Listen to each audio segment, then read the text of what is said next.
ஸ்தோத்திரம். தேவனுடைய மகா பரிசுத்த நாமத்திற்கு மகிமை உண்டாவதாக. இந்த அருமையான பரிசுத்த நாளும் காலை வேளையிலும் கர்த்தருடைய பாதத்துல கடந்து வந்து இறைவனை தொழுது கொள்ள பணிந்து கொள்ள சேவைக்கு ஆராதிக்க தேவன் கொடுத்த நாள் சிலாக்கியத்திற்காக அருமை ஆண்டவருக்கு நாம் அதிகமாக ஸ்தோத்திரம் செலுத்துவோமாக. தேவனுடைய மகா பரிசுத்த நாமத்திற்கு மகிமை உண்டாவதாக. இந்த நாளிலும் ஆண்டவருடைய பாதத்துல கடந்து வந்து இறைவனை தொழுது கொள்ள பணிந்து கொள்ள சேவைக்க தேவன் கொடுத்த நாள் சிலாக்கியத்திற்காக ஆண்டவருக்கு நாம் ஸ்தோத்திரம் செலுத்தணும். நாம் நிர்மலமாக ஆதிக்கிறது கர்த்தருடைய கிருபையே அவருடைய இரக்கங்களுக்கு முடிவில்லை என்று சொல்லி இருக்கிறபடி கர்த்தருடைய கரணமோடு கூட இருந்து சகல தீமைக்கு விலக்கி காத்து கொண்டு இந்த நாளிலும் ஆண்டோடைய பாதத்தில் கடந்த கிருபை செய்த அருமை ஆண்டவருக்கு நாம் அதிகமாக ஸ்தோத்திரம் செலுத்துவோமாக. தேவனுடைய மகாபரிசுத்த நாமத்திற்கு மகிமை உண்டாவதாக. இந்த நாளிலும் தேவனுடைய வார்த்தை நமக்கு சொல்லுவதற்காக, அதாவது நாம் தேவனுடைய சன்னியானத்திலே கடந்து வந்திருக்கிறோம். தேவனுடைய வார்த்தைகளை அதிகமாக தியானிக்க வேண்டும் என்று சொல்லி கர்த்தருடைய வார்த்தை விதமாக சொல்லுகிறதை பார்க்கிறோம். இந்நாட்களில் அநேகர் எதையெல்லாமோ வாசிக்கிறாங்க, எதையெல்லாமோ தெரிந்து கொள்ள முடியாத விதமாக தேடி ஓடி போய் அதை வாசித்து அதற்குரிய காரியங்களை செலுத்துகிறதை பார்க்கிறோம். ஆனால் வேதாகமத்தை, பரிசுத்த வேதாகமத்தை நாம் தேடி வாசிக்க வேண்டும் என்று சொல்லி சொல்லப்படுகிறதை நாம் விதமாக பார்க்கிறோம். அருமை ஆண்டவராகிய இயேசு யோவான் எழுதின சுவிசேஷம் 8ஆம் அதிகாரத்தில் அவர் சொல்லுகிறார், வேத வாக்கியங்களை ஆராய்ந்து பாருங்கள், அவைகளால் நித்திய ஜீவன் உண்டு எண்ணுகிறீர்களே, என்னை குறித்து சாட்சி கொடுக்கிறவைகளும் அவைகளே. வேத வாக்கியங்களை ஆராய்ந்து பாருங்கள் என்று சொல்லுகிறதை பார்க்கிறோம். வேத வாக்கியங்களை ஆராய்ந்து பாருங்கள். திருக்கு தரிசன ஆகமத்தில் வாசிக்கும் பொழுது வேத வாக்கிய அதமாக கர்த்தருடைய வசனத்தை தேடி வாசியுங்கள் என்று சொல்லி தான் விதமாக பார்க்கிறோம். அதுமா சங்கீத புஸ்தகத்தில் சொல்லும் பொழுது இரவும் பகலும் அதன் மேல் தியானமாக இருக்கிற மனுஷன் பாக்கியவான் என்று சொல்லி சொல்லப்படுவதை பார்க்கப்படி என்றால் வேதத்தை அதிகமாக நாம் வாசிக்க வேண்டும், வாசித்து வாசித்து தியானிக்க வேண்டும் என்று சொல்லி ஆவியானவர் சொல்வதற்காக தேவனுக்கு முதல்ல நாம் வேதத்தை வாசிக்கிறோம், வாசித்து கொண்டே இருக்கிறோம். விதமாக வாசிக்கும் போது விதமாக சில காரியங்கள் புரியும், சில காரியங்கள் புரியாது. புரியாமல் போனாலும் பிரச்சனை இல்லை. நாம் வேதத்தை வாசித்து கொண்டே இருக்க வேண்டும், அதிகமாக வாசிக்க வேண்டும். எந்த அளவு வாசிக்க வேண்டுமானால் அது போரடிக்காதபடி அதை மிகவும் அதாவது சுவாரஸ்யமாக அதை வாசிக்க வேண்டும். அதனுடைய சம்பவங்கள் என்ன, அதுல வேத புஸ்தகத்துல நமக்கு நிறைய காரியங்கள், நிறைய ஸ்டோரிகள் இருக்கிறது, நிறைய கதைகள் இருக்கிறது, நிறைய சம்பவங்கள் இதுல இருக்கிறத நாம் விதமாக பார்க்கிறோம். அப்படி என்றால் வேதத்தை நாம் அதிகமாக வேதத்தை வாசிக்க வாசிக்க வாசிக்க அதனுடைய ஆழ தத்துவங்கள் நமக்கு தெரியும், தெய்வீகத்தினுடைய காரியங்கள் நமக்கு புரியும் என்று சொல்லி நாம் விதமாக பார்க்கிறோம். தேவனுடைய மகாபரிசுத்த நாமத்திற்கு மகிமுண்டதாக. விதமாக எஸ்ராவின் புஸ்தகத்துல வாசிக்கும் பொழுது எஸ்ராவை குறித்து ஆவியானவர் என்ன சொல்லுகிறார் என்றால், வேத பாரகன் என்று சொல்லி அவரை குறித்து சொல்லப்படுகிறதை பாருங்கள். தன்னுடைய இருதயத்தை வேதத்துக்கு தங்களுடைய இருதயத்தை பக்குவப்படுத்தி கொண்டான் என்றும், அவன் வேத பாரகன் என்றும் வேத பாரகனாகிய எஸ்ரா என்னும் ஆசாரியனை குறித்து சொல்லப்படுகிறது நவதமாக பாருங்கள். அப்படி என்றால் இந்த வேத வாக்கியங்களை நாம் அதிகமாக ஆராய்ச்சி பண்ணும் பொழுது வேத பாரகர்களாக, வேதத்தை பார்க்கிறவர்களாக நாம் மாறிவிடுவோம். வேதத்தை அதிகமாக பார்க்க வேண்டும். வேதம் என்ன சொல்லுகிறது, வேதத்துல என்ன சொல்லப்பட்டிருக்கிறது என்று சொல்லி அதிகமாக நான் அதை உற்று கவனிக்க வேண்டும் என்று சொல்லி நவதமாக பாருங்கள். தேடி வாசியுங்கள், என்ன இல்லாமல் போகாது, ஜோடி இல்லாமல் போகாது என்று சொல்லி நவதமாக பாருங்கள். அப்படின்னால் வேதத்தை தேடி தேடி தேடி தேடி நாம் வாசிக்க வேண்டும். ஒவ்வொரு நாளும் வேதத்தை அதிகமாக வாசிக்க வேண்டும் என்று சொல்லுகிறதை பார்க்கிறோம். சங்கீதம் 119 வேத வாக்கியங்களை குறித்து நிறைய சொல்லப்பட்டிருக்கிறதை பார்க்கிறோம். வாலிபனை குறித்து சொல்லப்படும் பொழுது வசனத்தை குறித்து, வசனத்தை வைத்து அவன் தன்னை காத்துக் கொள்கிறான். வேதம் என் கால்களுக்கு தீபமும் பாதைக்கு வெளிச்சமா இருக்கிறது, நம்முடைய வேதம் எனக்கு இன்பமா இருக்கிறது, அருமையா இருக்கிறது என்று சொல்லி சொல்லப்படுகிறத விதமாக பார்க்கிறோம். அப்படி என்றால் இந்த வேதத்தை நாம் அதிகமாக வாசிக்கும் பொழுது நமக்கு என்ன கிடைக்கும், வெளிச்சம் கிடைக்கும். அந்த வேத வெளிச்சம் கிடைக்கும் பொழுது நமக்கு ஒரு தெளிவு உண்டாகும் என்று சொல்லி இங்க வேதம் சொல்லுவதற்காக தெய்வத்திற்கு நாம் அதிகமாக ஸ்தோத்திரம் செலுத்துவோமாக. தேவனுடைய மகாபரிசுத்த நாமத்திற்கு மகிமை உண்டதாக. இங்கே சங்கீதக்காரர் சொல்லும் பொழுது விதமாக 19வது சங்கீதம் 72வது வசனம் 71 72 வசனத்தை வாசிங்க. 119 71 72 நான் உபத்திரப்பட்டது எனக்கு நல்லது, அதனால் உமது பிரமாணங்களை கற்றுக்கொள்ளுகிறேன் என்று சொல்லுகிறது. இப்ப நான் உபத்திரப்பட்டது எனக்கு நல்லது, அதனால் உங்களுடைய பிரமாணங்களை கற்றுக்கொள்ளுகிறேன் என்று சொல்லி பரிசுத்த ஆவியானவர் எழுதி தாவீது சொல்லுகிறார், எனக்கு உபத்திரம் வந்தது, அது எனக்கு நல்லதாக இருக்கிறது. ஏனென்றால் உங்களுடைய பிரமாணங்களை கற்றுக்கொள்ள முடியாத ஒரு பெரிய பாக்கியம் என்ன கிடைத்தது என்று சொல்கிறார். அது மாத்திரமல்ல, அந்த வேதம் எப்படிப்பட்டது என்று சொல்லி அவர் வேதத்துடைய மகத்துவத்தை குறித்து அவர் அறிந்திருந்தபடினாலே அவர் சொல்ல அடுத்த வசனத்தை வாசிக்கும் பொழுது, அநேகம் ஆயிரம் பொன் வெள்ளியை பார்க்கிலும் நீர் விளம்பின வேதமே எனக்கு நலம் என்று சொல்லி சொல்லுகிறதை பார்க்கிறோம். அநேகம் ஆயிரம் பொன் வெள்ளியை பார்க்கிலும் உம்முடைய வேதம் எனக்கு நலமாக, நீ விரும்பி விளம்பின வேதம் எனக்கு நலமாக இருக்கிறது என்று சொல்லி இருக்கிறபடினாலே, விதமாக எனக்கு உபத்திரங்கள் துன்பங்கள் துக்கங்கள் வரும்பொழுதுதான் நம்முடைய வேத வசனம் என்னை ஆட்கொள்கிறது, எனக்கு என்னை நடத்துகிறது என்று சொல்லமாக பார்க்கிறோம். பிரயோஜனமான காரியங்களே நான் உனக்கு போதித்து நீ நடக்க வேண்டிய வழி உனக்கு காண்பித்து உண்மையிலே கண்ணை வைத்து உனக்கு ஆலோசனை சொல்லும் என்று சொல்லி இருக்கிறபடி, இந்த வேதத்தை நாம் அதிகமாக வாசிக்கும் பொழுது ஆவியானவர் நம்மோடு பேச ஆரம்பிப்பார். விதமாக ஆவியானவர் இந்த வேத வாக்கியங்களை எடுத்து நமக்கு காண்பித்து, இந்த வேத வசனம் நாம் உபத்திரப்படும் பொழுது உபத்திரமான காலங்களில் இருக்கும் பொழுது அந்த வேத வாக்கியங்களை குறித்து எடுத்து காண்பிப்பார். நான் அதிகமாக பல வருஷங்களுக்கு முன்பாகத்தான் நான் அதாவது புலம்பலின் புஸ்தகத்தினுடைய மேன்மையை தெரிந்து கொண்டேன். அதுமாக நான் முன்னாடி வேலாம் வாசிக்கும் பொழுது புலம்பல் புஸ்தகம் வந்தாலே ஒரு புலம்பலாதான்ப்பா இருக்கும் அப்படின்னு சொல்லிட்டு வேகமா அதை கடந்து போயிடுவேன், கடன்னு வாசிட்டு வர போயிடுவேன். ஆனால் எனக்கு உபத்திரம் உண்டான பொழுது, மிகுந்த உபத்திரமும் நெருக்கமும் மன கஷ்டமும் சஞ்சலமும் விதமாக தீரால் மனவேதனை உண்டான பொழுது, அப்பொழுது நான் அந்த புலம்பலின் புஸ்தகத்தை வாசித்தபோது மிகுந்த ஆறுதலாக இருந்தது. அந்த வேதம், அந்த புலம்பலின் புஸ்தகம் எனக்கு ரொம்ப மகிழ்ச்சியா இருந்தது. அது அதிகமாக என்னை தேற்றினது. தேவனுடைய மகாபரிசுத்த நாமத்திற்கு மகிமையுண்டதாக.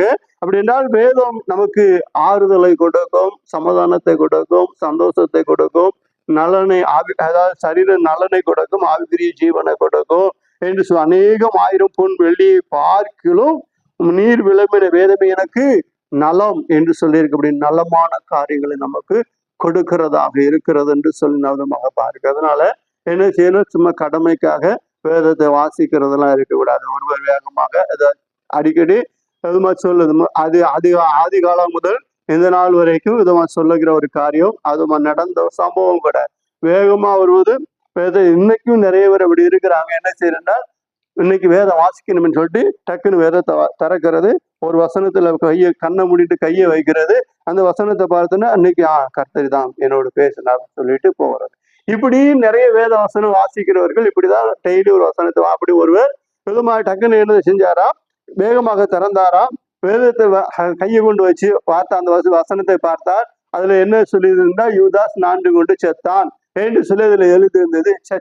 அவசகுணமாக காலையில வசனம் வந்துருச்சு அப்படின்னு சொல்லிட்டு மறுபடியும் மூடிட்டு மறுபடியும் வேகமா எடுத்து பார்த்தாராம். விதமாக அதுல என்ன அந்த விரலை கொண்டு வைத்து மறுபடியும் பார்த்தாராம், நீயும் அப்படியே போய் செய் அப்படின்னு சொல்லி எழுதியிருந்தார். என்னடா இது மறுபடியும் இப்படி வருது அப்படின்னு சொல்லிட்டு மறுபடியும் சரியில்லை, நல்ல வசனத்தை கொடுங்காண்டவரே அப்படின்னு சொல்லிட்டு என்ன பண்ணாரோ, மறுபடியும் வேதத்தை இது பண்ணி கிளிசோசியம் பார்க்கறது போல மறுபடியும் வேத புஸ்தகத்தை திறந்து ஒரு கண்ணை மூடிட்டு ஒரு விரலை வச்சுட்டு அந்த எந்த விரல் கையில எந்த வசனத்தை படிப்பது வழக்கம். அப்படி மறுபடியும் அந்த வசனத்தை எடுத்த போது விதமாக இன்னும் நீ தாமதிக்கிறதன செய்வது சீக்கிரமாய் செய் என்று சொல்லி வந்ததாம். விதமாக அப்படி என்றால் இப்படி கிளிசோசியம் பார்க்குற மாதிரி வந்தா இப்படிதான் வேத வசனம். வேதத்தை என்ன செய்ய வேண்டும், ஆதிகாமத்திலிருந்து வெளிப்படுத்தின புஸ்தகம் வரைக்கும் நாம் அதிகமாக வாசித்து கொண்டே டெய்லி வாசிக்கணும். டெய்லி எப்படியாவது ஒரு 4 அதிகாரமாவது வாசிக்கணும். டெய்லி 4 அதிகாரமாவது வாசிச்சாதான் நன்றாக இருக்கும். நேரம் கிடைக்கிறவங்க வாசிச்சுக்கிட்டே இருக்கலாம். அப்படி வேதத்தை வாசித்து கொண்டே இருக்கணும். அவர் சர்ச்சு பாஸ்டரை பார்க்க போயிருந்தேன். அந்த சர்ச்சு பாஸ்டருடைய மாமியார் ரொம்ப வயசானவங்க. அவங்க அப்படியே உட்கார்ந்து வேத புஸ்தகத்தை பார்த்துக்கிட்டே இருந்தாங்க. அந்த பாஸ்டர் சொன்னார், பாஸ்டர் எங்க மாமியார் எத்தனை வயசாகுது, அவங்க வேதத்துல ரொம்ப வாங்கி வச்சிருக்கிறாங்க, எப்பவும் வேதத்தை வாசிச்சுக்கிட்டே இருப்பாங்க. பல முறை இந்த வேதத்தை என்ன செஞ்சுட்டாங்க, வாசிச்சு முடிச்சுட்டாங்க. ஆனாலும் டெய்லி இந்த வேதத்தை வாசிச்சுக்கிட்டே இருப்பாங்க. அவங்க வயசானவங்க மறிக்க போற சூழ்நிலை இருக்கிறாங்க. அவங்க போய் வேதத்தை எடுத்து யார்கிட்டையும் பேச போறது இல்லை. ஆனாலும் வேதத்தினுடைய மறை பொருள், வேதத்தினுடைய ரகசியம், வேதத்தினுடைய அதாவது புதை பொருள் இருக்கிறத அந்த அம்மா கண்டுகொண்டபடினாலே வேதத்தை அதிகமாக வாசிக்கிறது. அநேகம் ஆயிரம் பொன் வெள்ளியை பார்க்கலும் நீர் விளம்பின வேதமே எனக்கு நலம் என்று சொல்லி இருக்கிறபடி இந்த வேதம் நமக்கு ரொம்பவும் அழகாக ஆசீர்வாதமாக இருக்கிறத விதமாக பார்க்கிறோம். இந்த யாரையாவது சபிக்கணும்னா அந்த வேத வசனத்திலிருந்து எடுத்து சபிக்கிறதுக்கு வசனத்தை எடுத்து பயன்படுத்தும். ஆசீர்வதிக்கணும்னா நமக்கு ஏதாவது ஆசீர்வாதம்னா அதுக்குரிய வேத நிறைய பேர் என்ன பண்ணா, நீ ஆசீர்வாதமா இருப்பாய், நீ நன்றாயிருப்பாய், பயப்படாதே, நான் உன்னோடு இருக்கிறேன், திகையாதே, கலங்காதே, இந்த மாதிரி வசனம்னா ரொம்ப பிடிக்கும். எச்சரிப்பான வசனம் வந்துச்சுன்னா, இதுல நமக்கு இல்லப்பா, இது வேற யாருக்கோ, இதன்னா அவருக்கு அண்ணாருக்கு நம்ம இது கொடுத்து எச்சரிக்கலாம், இப்படி சொல்லலாம் அப்படின்னு சொல்லி எடுத்து பயன்படுத்துகிறதை பார்க்கணும். அப்படி எல்லாம் வேதத்தை அதிகமாக வாசிக்க வேண்டும். வேதத்தை வாசித்தோமானால் வேதனுடைய மகத்துவம் நமக்கு வெளிப்படும் என்று சொல்லி நாம் விதமாக பார்க்கிறோம். அப்போஸ்தலர் புஸ்தகத்திலே ஸ்தேவான் என்கிற ஒரு பரிசுத்தவானை குறித்து வேதம் எழுதி இருக்கிறதை பார்க்கிறோம். அவர் விதமாக அந்த ஸ்தேவான் எப்படி வந்தாராம், பணிவிடை வேலை செய்வதற்காக, சாப்பாடு பரிமாறும்படி பணிவிடை வேலை செய்வதற்காக கடந்து வந்த மனிதர்.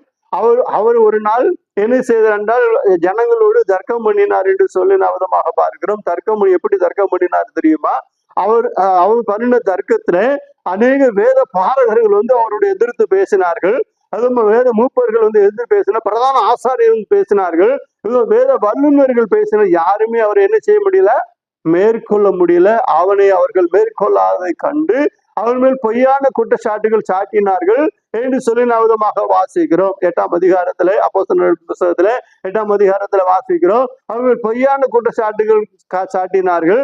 விதமாக ஆலோசனை சங்கத்துக்கு கொண்டு போனார்கள். அந்த ஆலோசனை சங்கத்துல அவரு எல்லாரும் உற்று பார்த்து விட்டு, காரியம் இப்படியா இருக்கிறது என்று சொல்லி அவ்விதமாக, நீ என்ன சொல்கிறாய், இப்படி உனக்கு உண்மையில இப்படி குற்றம் சாட்டப்பட்டிருக்கிறதே என்று சொல்லி சேவானை விதமாக கேள்வி கேட்கும் பொழுது, சேவானுக்கு பேச அனுமதி கொடுக்கும் பொழுது, சேவான் மிகவும் அழகாக ஆதியாகமத்திலிருந்து ஒரு பெரிய காரியத்தை அதை மல்கியா புஸ்தகம் வரைக்கும் ரொம்ப அருமையாக ஷார்ட்டாக அந்த வேதத்தை அவர் விலக்கி கொண்டு வருகிறத நம்ம பார்க்கிறோம்.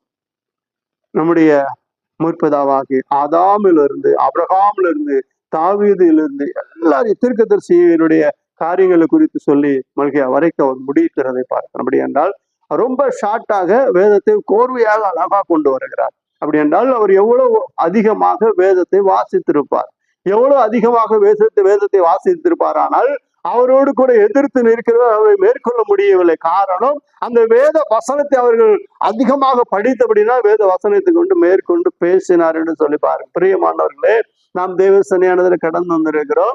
அநேக விதமாக இயேசுநாதரிடத்துல கடந்து போன பிசாசு ஆனவன் 3 விதமான பரீட்சையை வைத்தான். அந்த பரீட்சையில இயேசு விதமாக பசியா இருந்த பொழுது அவன் ஒரு நல்ல ஆலோசனை கொடுப்பது போலதான் அங்கே தோன்றும்.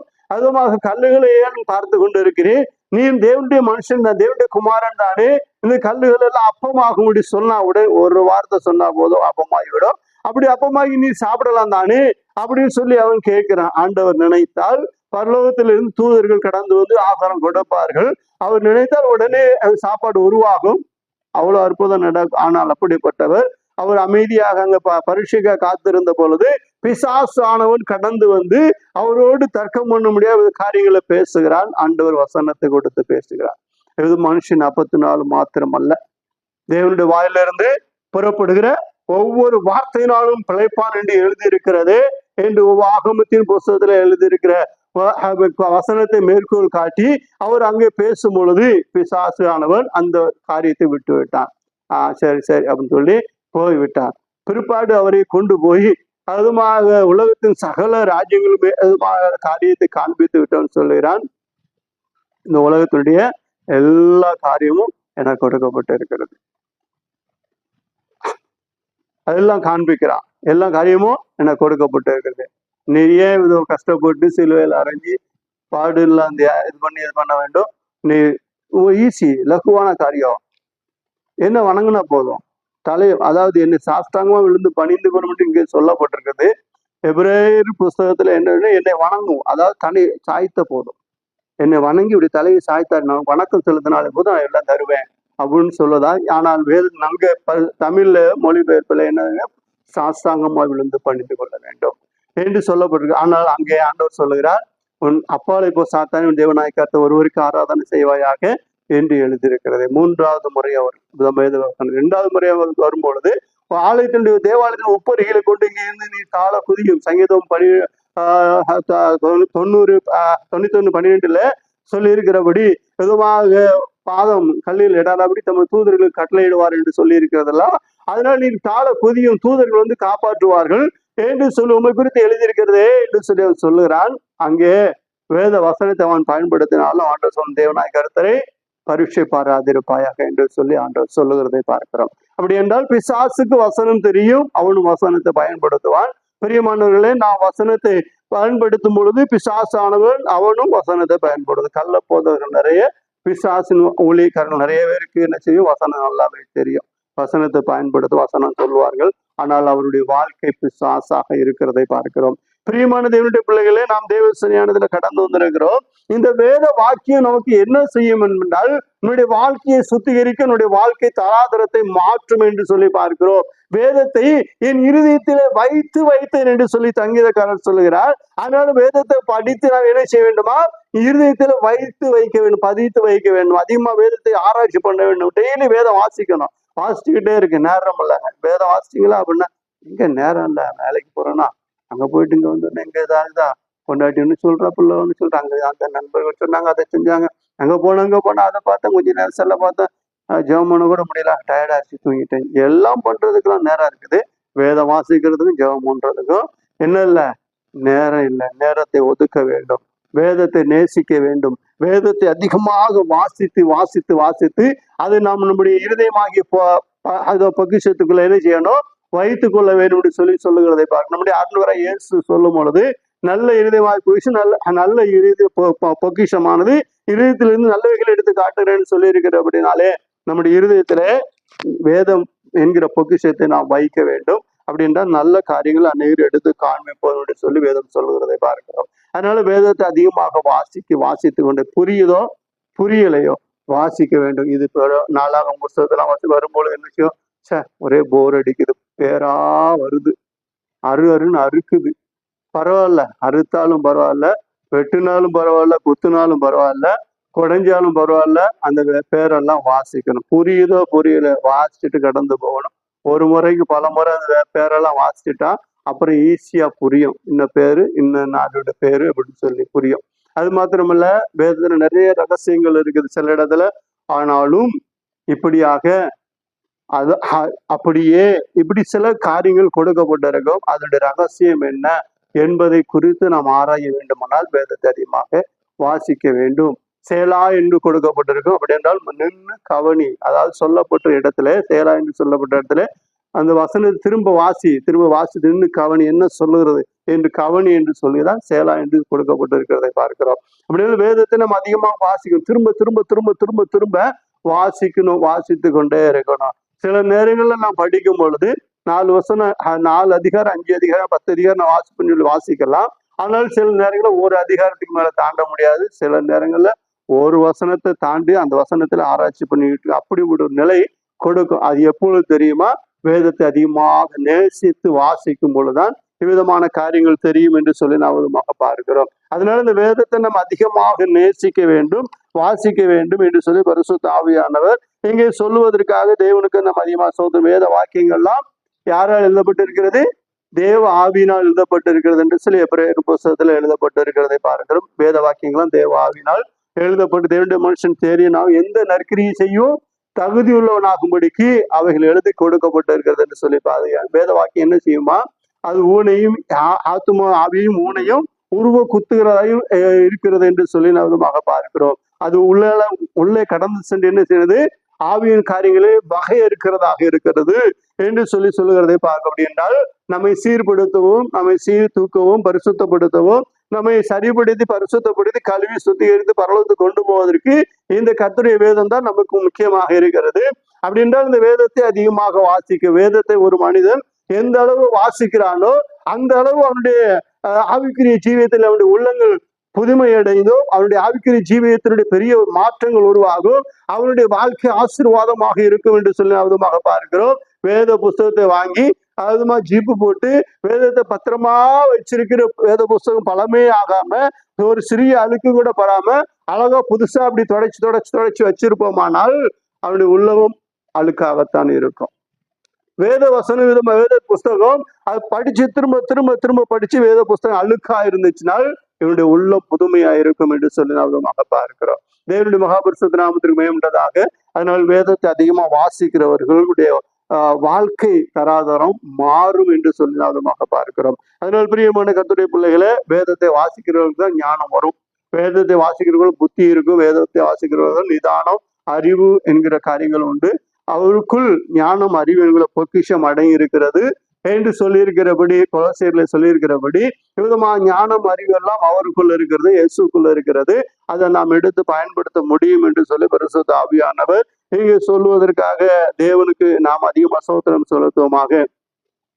தேவனுடைய மகாபரிசுத்த நாமத்திற்கு மகிமையுண்டதாக. பிரியமான தேவனுடைய பிள்ளைகளே, நாம் தேவனுடைய சன்னிதானத்துல கடந்து வந்திருக்கிறோம். இந்த வேதத்தை அதிகமாக நாம் வாசிக்க வேண்டும் என்று சொல்லி ஆண்டவருடைய வார்த்தை சொல்லுகிறதை பார்க்கிறோம். என்றால் வேதம் நமக்கு மிகுந்த ஆசீர்வாதத்தை கொடுக்கும். நாம் மிகுந்த ஆசீர்வாதத்தோடு, சமாதானத்தோடு, சந்தோஷத்தோடு, மகிழ்ச்சியோடு நாம் இருப்போம் என்று சொல்லி வேதம் நமக்கு சொல்வதற்காக தேவனுக்கு நாம் அதிகமாக ஸ்தோத்திரம் செலுத்துவோமாக. என்றால் வேதம் தான் அழுக்கு இருக்கிறதை எல்லாம் கழுவி நம்மை சுத்திகரித்து சரிபடுத்தும் என்று சொல்லி நாம் விதமாக பார்க்கிறோம். அதுமாக நம்முடைய உள்ளத்துல அழுக்குகள், பல விதமான காரியங்கள் இருக்குமானால் அவை எல்லாம் சீர்படுத்துவதும் சரிபடுத்துவதும் இந்த வேத வசனம் என்று சொல்லி பார்க்கிறோம். அதனால் இந்த வேதத்தை நாம் அதிகமாக வாசிக்க வேண்டும் என்று சொல்லுகிறதை பார்க்கிறோம். 119வது சங்கீதத்துல 120 சில வசனங்களை வாசிங்க.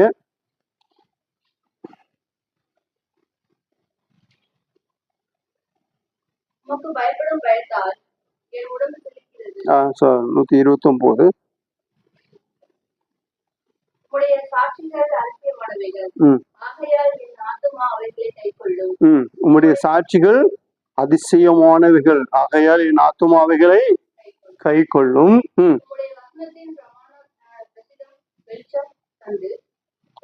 நல்ல வாசி. உம்முடைய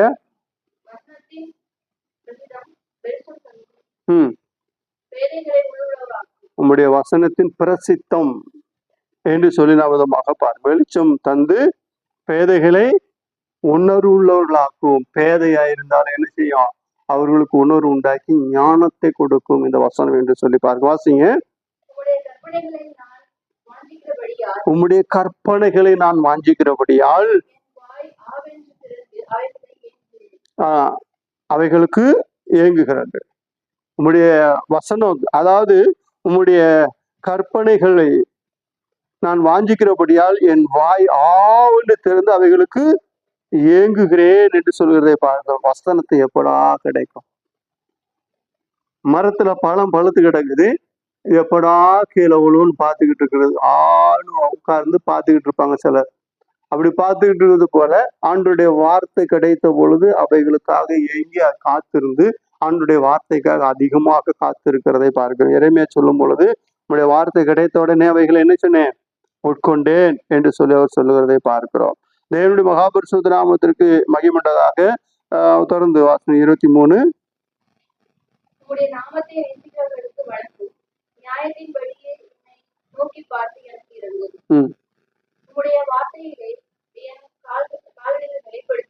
உம்முடைய வார்த்தையிலே என்னுடைய காலடிகளை நிலைப்படுத்தி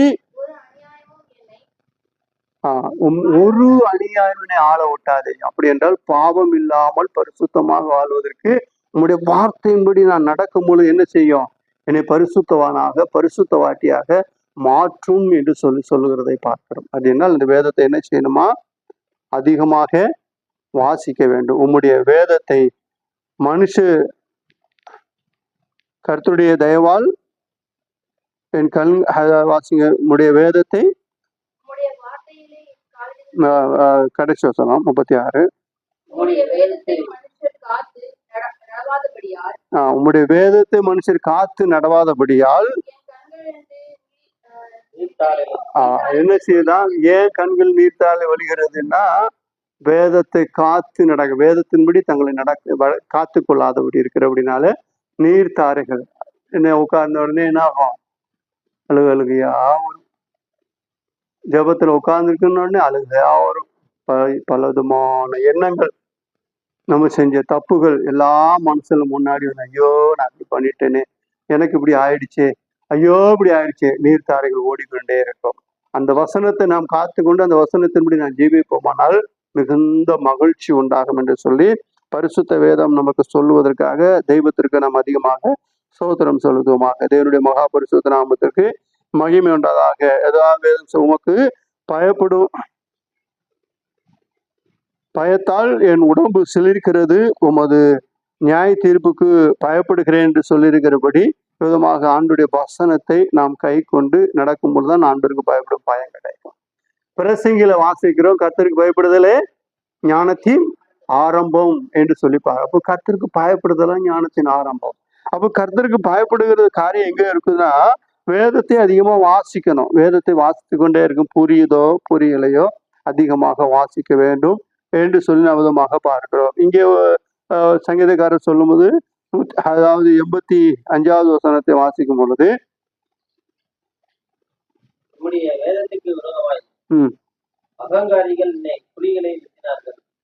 உம்முடைய வேதத்துக்கு விரோதமாய் அகங்காரிகள் எனக்கு குழிகளை வெட்டினார்கள். உங்களுடைய கற்பனைகள் எல்லாம் உண்மையா இருக்கிறது. அநியாயமாய் என்னை துன்பப்படுத்துகிறார்கள். நீர் எனக்கு சகாயம் பண்ணும். விதமாக இயேசு கிறிஸ்து தன்னை குறித்து அவர் பற்றி சொல்லி இருக்கிறதை விதமாக பார்க்கிறோம். அநியாயமான காரியங்களை செய்கிறார்கள், நம்முடைய வேதத்துக்கு விரோதமான காரியங்களை செய்கிறார்கள் என்று சொல்லி, இப்படியே இந்த வேதத்தினுடைய காரியங்களை நாம் அதிகமாக அறிந்து கொள்ள வேண்டுமா, வேதத்தை வாசிக்க வேண்டும். இன்னைக்கு நிறைய பேருக்கு வேதம் தெரியறதில்ல, கேட்டா பார்த்துக்கலாம் என்று சொல்லுகிறதை பார்க்கிறோம். ஆனால் இங்கே வேதம் என்ன சொல்கிறது என்றால், உம்முடைய வசனம் என் கால்களுக்கு தீபமும் என் பாதைக்கு வெளிச்சமா இருக்கிறது என்று சொல்லுகிறதை பார்க்கிறோம். கால்களுக்கு தீபமும் பாதைக்கு வெளிச்சமா இருக்கிற அந்த வேதத்தை என்ன செய்யணுமா, அதிகமாக வாசிக்க. 105 தேவனுடைய மகாபரிசுத்த நாமத்திற்கு மகிமை உண்டாதாக.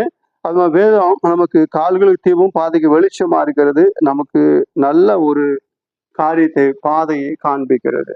வழிகளில் நின்று பூர்வ பாதையை வென்று கேட்டு விசாரித்து நல்ல வழி எங்கே என்று பார்த்து அவைகளிலே நடவுங்கள், அப்பொழுது உங்கள் ஆத்துமாவுக்கு இலைப்பாறுதல் கிடைக்கும் என்று சொல்லி இருக்கிறபடி இந்த வேத வாக்கியங்களை நாம் ஆராய்ந்து பார்க்கும் பொழுது கால்களுக்கு தீபம் நல்ல வழியை காண்பிக்கும், பாதைக்கு வெளிச்சத்தை காண்பிக்கும், நம்ம கண்களுக்கு குளிர்ச்சியா இருக்கும், சரீரத்துக்கு ஆரோக்கியமா இருக்கும், அதுமாக வாழ்க்கைக்கு மிகுந்த பிரயோஜனமா இருக்கும் என்று சொல்லி நவதமாக பார்க்கிறபடி என்றால் வேதத்தை அதிகமாக நாம் நேசிக்க வேண்டும், வாசிக்க வேண்டும் என்று சொல்லி பரிசுத்த ஆவியானவர் சொல்வதற்கு தேவனுக்கு ஸ்தோத்திரம் சொல்லுவோமாக. இங்கே யாக்கோபு அந்த நாட்களில் வேத புஸ்தகம்லாம் கிடையாது. யாக்கோபு அவருடைய தகப்பனாகிய ஈசாக்கு மூலமாகவும் அவருடைய தகப்பனாகிய ஆபிரகாம் மூலமாகவும் வேதத்தினுடைய காரியங்களை தெரிந்து கொண்டார்கள். அப்படி தெரிந்து கொண்டு அப்படின்னா யோசேப்புக்கு கர்த்தர் அவர்களும் ஜெபம் பண்ணி ஆண்டவரோட நேர்மையாக பேசினார்கள். அப்படி இருந்து அந்த அனுபவத்தை யோசேப்புக்கு சொல்லி இருந்தபடினாலே யோசேப்பு களவா விற்கப்பட்டு 17 வயதுல அந்நிய தேசத்துல அடிமையா விற்கப்பட்ட பொழுதும் அந்நிய தேசத்துல போய் விதமாக அவர் திறமையாக வேலை செய்து முன்னாடி வந்தாலும், அவருக்கு பாவ சோதனைகள் கடந்து வந்தாலும் அவைகளை எல்லாம் மேற்கொள்ளும்படியான பலன் வல்லமை எங்கே இருந்து கிடைத்தது என்றால், கர்த்தரை குறித்து அறிந்து கொள்ளும்படிய அறிவு அவருடைய தகப்பன் மூலமா கிடைத்தபடினாலே, அவரும் ஆண்டவர் அறிந்தபடினாலே விதமாக இருந்தது என்று சொல்லி பார்க்கிறோம். அப்படி என்றால் இந்த வேத வசனம் மனிதனை பரிசுத்தமாக காத்துக்கொள்ளும், அவனை பாவம் செய்ய விடாது. நான் இவ்வளவு பெரிய பாவத்துக்கு இடம் கொடுத்து தேவனுக்கு விரோதமாக பொல்லாப்பு செய்வது எப்படி என்று பாவத்திற்கு விலகி ஓடும்படியான காரியங்களே நடப்பிக்கும் என்று சொல்லி நவதமாக பார்க்கிறோம். தேவனுடைய மகாபரிசுத்த நாமத்திற்கு மகிமண்டதாக. அதனால இங்கே சங்கீதக்காரர் சொல்லும் பொழுது, அதாவது வீண் சிந்தனைகளை நான் வெறுத்து உமது வேதத்தில் பிரியமாயிருக்கிறேன் என்று சொல்லுகிறதை பார்க்கிறோம். வேதத்திலே பிரியமாக இருக்க வேண்டும். சங்கீத புஸ்தகம் 1வது சங்கீதத்தை 1-2 வசனங்களை வாசிக்கும் பொழுது அதுல என்ன சொல்லுங்க, இரவு பகலும் அதுமேல் பிரியமா இருந்து தியானிக்கிற மனுஷன் பாக்கியவான். பிரியமாக வேதத்துல பிரிய வைக்க வேண்டும், பிரியம் வைத்து வாசிக்க வேண்டும். சொல்லிட்டாங்களே வாசிப்போம் அப்படிங்கிறக்கா கடமைக்காக வாசிப்பதல்ல, அந்த வேதத்தை நேசிக்க அதிகமாக நேசித்து அது மேல் பிரிய வைத்து அதிகமாக அதை வாசித்து கொண்டே இருக்கணும். அப்படி வாசிக்க வாசிக்க வாசிக்க வாசிக்க வாசிக்க நிறைய காரியங்கள் நம்மோடு பேசும். அந்த வேதத்தை நாம் வாசிக்கும் போது நிறைய காரியங்கள் நம்மோடு இடைப்படும் என்று சொல்லி நவதமாக பார்க்கிறோம். தேவனுடைய மகாபரிசுத்த நாமத்திற்கு மகிமை உண்டாதாக. இங்கே நவதமாக ஒரு சம்பவத்தை குறித்து நான் வாசித்து கொண்டிருக்கும்போது சவுல் மரித்து போனதை குறித்து வாசித்து கொண்டிருந்தேன்.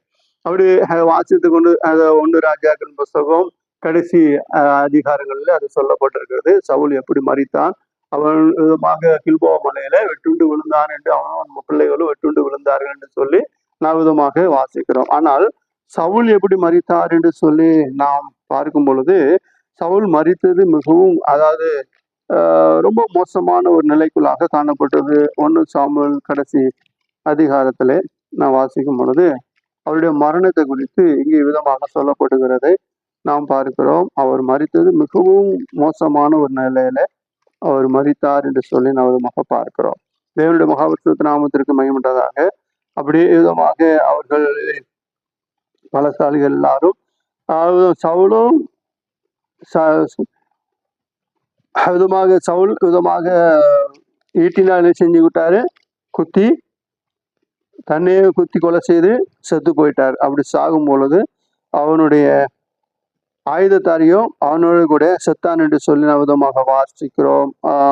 31ஆம் அதிகாரம் 4ஆம் வசனத்தை வாசி.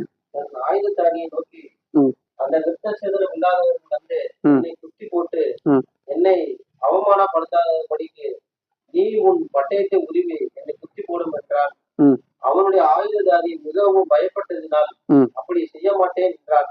அப்பொழுது சவுல் பட்டயத்தை நட்டு அதன் மேல் விழுந்தான். அப்பொழுது சவுல் என்ன செஞ்சான்? பட்டயத்தை நட்டு அதன் மேல் விழுந்தான். கீழே பட்டயத்தை நட்டு அது மேல போய் விழுந்தான். அது குத்தி அந்த பக்கம் போயிடுச்சு, விழுந்தான். அப்போ அவனோட ஆயுததாரி என்ன பண்ணானா? வாசிங்க அடுத்த வசனம். சவுல் செத்து போனதை அவன் ஆயுததாரி கண்ட போது அவனும் தன் பட்டயத்தின் மேல் விழுந்து அவனோட கூட செத்து போனான். அவன் எப்படி செத்தானோ அதே மாதிரி அவன் ஆயுததாரி என்ன செஞ்சா? பட்டயத்துல விழுந்து செத்து போனான். அப்படியே வாசிங்க. அப்படியே அன்றைய தினம் சவுலும் அவன் 3 குமாரரும் அவன் ஆயுததாரியும் அவனுடைய எல்லா மனுஷரும் ஒருமிக்க செத்து போனார்கள்.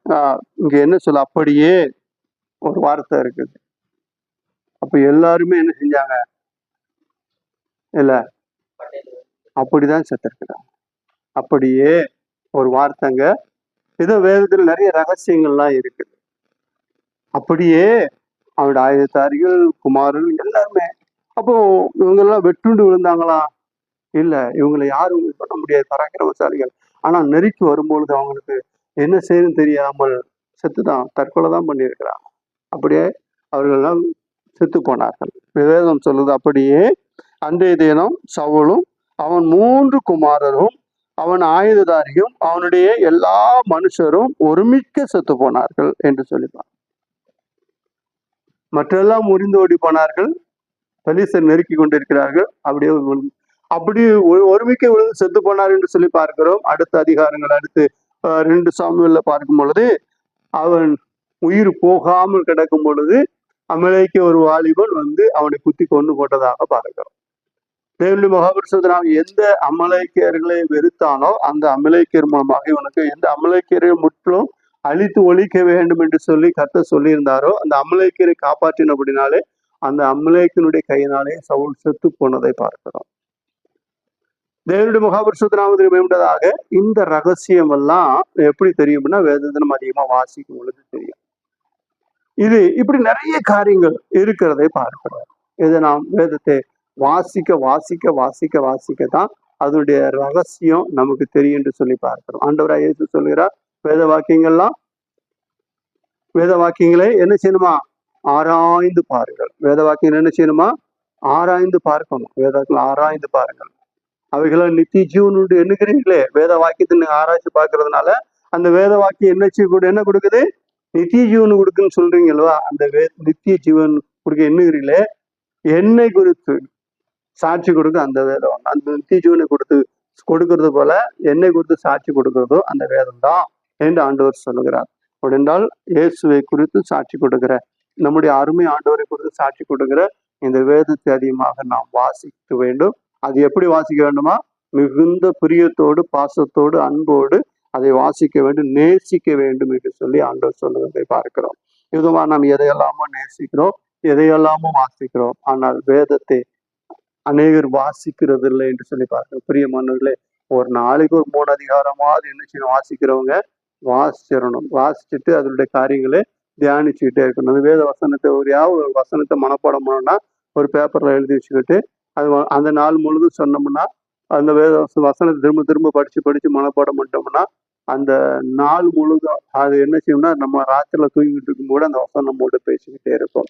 நானும் நித்திரை செய்தேன் ஆத்துமாவோ விழித்து கொண்டது என்று சொல்லியிருக்கிறபடி வேதம் நம்மோடு பேச ஆரம்பிக்கும் என்று சொல்லி பார்க்கிறோம். நல்ல சொப்பனங்கள், காட்சி தரிசனங்கள் கிடைக்கும், வேதத்தினுடைய வெளிப்பாடு கிடைக்கும் என்று சொல்லி நாம் விதமாக பார்க்கிறோம். விதமாக தானியேலை குறித்து நாம் பார்க்கிறோம். அவர் விதமாக தேவ சமூகத்தில் அதிகமாக காத்திருந்தார். காரணம், அவர் வேதத்தை அறிந்திருந்தார். சிறைச்சாலை கடந்து போன வேதபாரனாக எஸ்ரா தன் இருதயத்தை பக்குவப்படுத்தினான் வேதத்தை போதிப்பதற்காக. அதற்கு முன்பாக அவன் அதை கை கொண்டான் என்று சொல்லி நாம் விதமாக பார்க்கிறோம். அப்படினால் அவன் தான் வேத பாரகன், வேதத்தை பார்க்கிறவனாக, வேதத்தை காண்பிக்கிறவனாக இருந்தான். அப்படியே நாமும் அநேகருக்கு வேதத்தை காண்பிக்க வேண்டுமானால், நமக்கு வேதத்தை வெளிச்சம் போட்டு நாம் பார்க்க வேண்டுமானால், வேதத்தை புரியுதோ புரியலையோ வாசிச்சுக்கிட்டே இருக்கணும். அதை நேசித்து வாசிக்க வேண்டும் என்று சொல்லி நாம் விதமாக பார்க்கிறோம். விதமாக கர்த்தர் நல்லவர் என்பதை என்ன செய்யணுமா? ருசித்து பாருங்கள், அவர் மேல் நம்பிக்கையா இருக்கிற மனுஷன் பாக்கியவான் என்று சொல்லியிருக்கிறபடி, கர்த்தர் நல்லவர் என்பதை ருசித்து பார்க்க வேண்டுமானால் எதுல ருசிக்கிறது? இந்த வேதத்துலதான் ருசிக்க வேண்டும். வேத வசனங்கள்லாம் தேவ ஆவியினால் எழுதப்பட்டிருக்கிறது என்று சொல்லியிருக்கிறபடி, இந்த வேதத்தை அதிகமாக நேசித்து வாசித்து அவைகளை மனப்பாடம் செய்து நம்முடைய மனதில் வைத்துக் கொள்ள வேண்டும். விதமாக அதிகமாக வாசிக்க வாசிக்க வாசிக்க நிறைய சம்பவங்கள், நிறைய காரியங்கள் நமக்கு தெரிய வரும். இந்த புஸ்தகம், இந்த வசனம், ஒருவேளை வசனம் இங்கதான் இருக்கு நமக்கு தெரியாம இருக்கலாம். ஆனா அந்த வசனத்தை சொல்லும் பொழுது இந்த இடத்துல இது இருக்கணும் அப்படின்னு சொல்லி நாம் தேடும் பொழுது கண்டிப்பாக அங்க இருக்கும். ஏனென்றால் வேதத்தை வாசிக்கும் பொழுது அவைகள்லாம் புரியும் என்று சொல்லி பார்க்கிறோம். ஆரம்பத்துல வேதம் வாசிக்கும் பொழுது ஒண்ணுமே புரியல, கதை போல வாசிச்சுட்டு போயிட்டேன். திரும்ப வாசிச்சேன். முதல்ல நான் வேத புஸ்தகத்தை வாசிச்ச பொழுது லூக்கா எழுதின சுவிசேஷம் 1ஆம் அதிகாரத்துல மரியாளோடு தேவதூதன் பேசின சம்பவத்தை வாசிச்சேன். திறந்தேன், அந்த அதிகாரம் வந்துச்சு, வாசிச்சேன். எனக்கு அது ரொம்ப பிடிச்சிருந்துச்சு. ஏன்னா நான் ஆர்சி ஸ்கூல்ல படிச்சிருந்ததுனால விதமாக அங்க மரியாள் வந்து இயேசுவை பெற்றெடுத்தால் படப்பு அந்த தொழுவத்துல போய் இருந்தாரெல்லாம் கதை சொல்லுவாங்களே, அதை கேட்டிருக்கிறதுனால எப்படிதான் இருக்குமோன்னு சொல்லி முதல்ல வாசிய ரொம்ப அழகான இன்ட்ரெஸ்டா இருக்கேன், நல்லா இருக்கேன். வாசிச்சுட்டே இருந்தேன். மரியாள் குழந்தையை பெற்றெடுத்து முன்னணியில கிடத்தி இருந்ததாகவும், மரியாள்கிட்ட வந்து தேவதூதன் பேசின இந்த சம்பவம் எல்லாம் வாசிச்ச பொழுது எனக்கு ரொம்ப ஆச்சரியமாக இருந்துச்சு. நல்லா இருக்குதே அப்படின்னு சொல்லிட்டு என்ன பண்ணோம்னா, நான் வாசிச்சுட்டே இருந்தேன். ரொம்ப இன்ட்ரெஸ்டா இருந்துச்சு, வாசிச்சுட்டே இருந்தேன். வாசிச்சுட்டு புஸ்தகத்தை மூடிட்டு திறந்தா அது எங்க இருக்குன்னே தெரியாது. முத வாசிக்கும் பொழுது அப்புறம் அது நான் எங்க இருக்கும், புதிய ஏற்பாட்டுல இருக்குன்னு சொல்றாங்களே, எங்க இருக்குன்னு சொல்லி தேடினேன், எனக்கு கிடைக்கல. அப்புறம் ஒரு காரியம் செய்தேன். விதமாக நான் முழங்கால் படிட்டு நான் வேதத்தை வாசிக்க போறதா சொல்லி ஆண்டவருடைய ஜெபம் பண்ணி ஒரு 3 மாசம் முழங்கால் போட்டு விதமாக வேலை முடிச்சுட்டு வந்து நேராக சர்ச்சுக்கு போயிட்டு உட்காந்து முழங்கால் போட்டு வேதம் வாசிக்கிறது என்னுடைய வேலை. ஆதிகாமத்துல இருந்து ஆரம்பிச்சு வெளிப்படுத்தல் வரைக்கும் 3 மாசத்துல வாசிச்சு முடிச்சேன். கடகடன்னு போச்சு. எப்படி வாசிச்சேன்னு எனக்கு தெரியாது. அந்த முதல் ட்ரிப்பு நான் வாசிச்சது அது எனக்கு ரொம்ப பிரயோஜனமா இருந்தது. பிற்பாடு அதை வாசிக்கும் பொழுது இந்த இடத்துல தான் கண்டோமோ, இந்த இடத்துல அதை பார்த்தோமோ, இன்னும் நான் நிறைய நேரம் வாசித்து கொண்டே இருக்கேன். இன்னும் நிறைய காரியங்கள் விளங்கலை, கொஞ்சம் தான் விளங்கிட்டு இருக்கு. ஆனாலும் நாம் என்ன செய்ய வேண்டுமானால் இந்த வேதத்தை அதிகமாக வாசிக்க வேண்டும். அப்படி கொஞ்சமா வாசித்து கொஞ்சமா புரிஞ்சதுனால கர்த்தருக்கு ஊழியம் செய்யும்படி வாண்டியும் தாகத்தையும் கர்த்தர் கொடுத்து அவருடைய ஊழியத்தை செய்து கொண்டிருக்கிறோம். பிரியமான கர்த்தருடைய பிள்ளைகளை, நாட்களே மரணமே வந்தாலும் சரி கர்த்தருக்காக நிற்க முடியாத பாக்கியத்தை நமக்கு ஆண்டவர் கொடுத்திருக்கிறார். அதனால் பரலோகத்துக்கு போக வேண்டும், பரலோகத்துக்கு நாம் கடந்து போக வேண்டும். இந்த நாட்கள்ல அந்த வேதத்தை நாம் வாசிக்கிறபடினா, நேசிக்கிறபடினால வேதத்தினுடைய மகத்துவத்தையும் உலகத்தினுடைய வரப்போற காரியங்களையும் குறித்து ஆண்டவர் அறிவிக்கிறார், ரகசியங்களை காண்பிக்கிறார். அதிலே நாம் விதமாக ஆண்டவருக்குள் மகிழ்ந்து களி கூறுகிறதை பார்க்கிறோம். பிரியமான கர்த்தருடைய பிள்ளைகளை, அதனால் வேதத்தை வாசிச்சால்தான் உலகத்துடைய முடிவும் சாத்தானுடைய வருகையும் இயேசுநாதருடைய வருகையும் குறித்து நாம் அறிய முடியும். விதமா உலகத்துல என்ன நடந்து கொண்டிருக்கிறது, இது வேத வசனம் எந்த இடத்துல என்ன சொல்லுகிறது, இந்த நாள்ல நடக்கிறது, இனிமேல் நடந்து முடிந்தது, எல்லாமே வேதம் சொல்லி இருக்கிறது. வேதத்துல சொல்லி இருக்கிறபடிதான் உலகம் இயங்கி கொண்டிருக்கிறது. அப்படி என்றால் இந்த உலகம் எப்படி இயங்குகிறது என்பதை நாம் அறிய வேண்டுமானால் வேதத்தை அதிகமாக வாசிக்க வேண்டும்.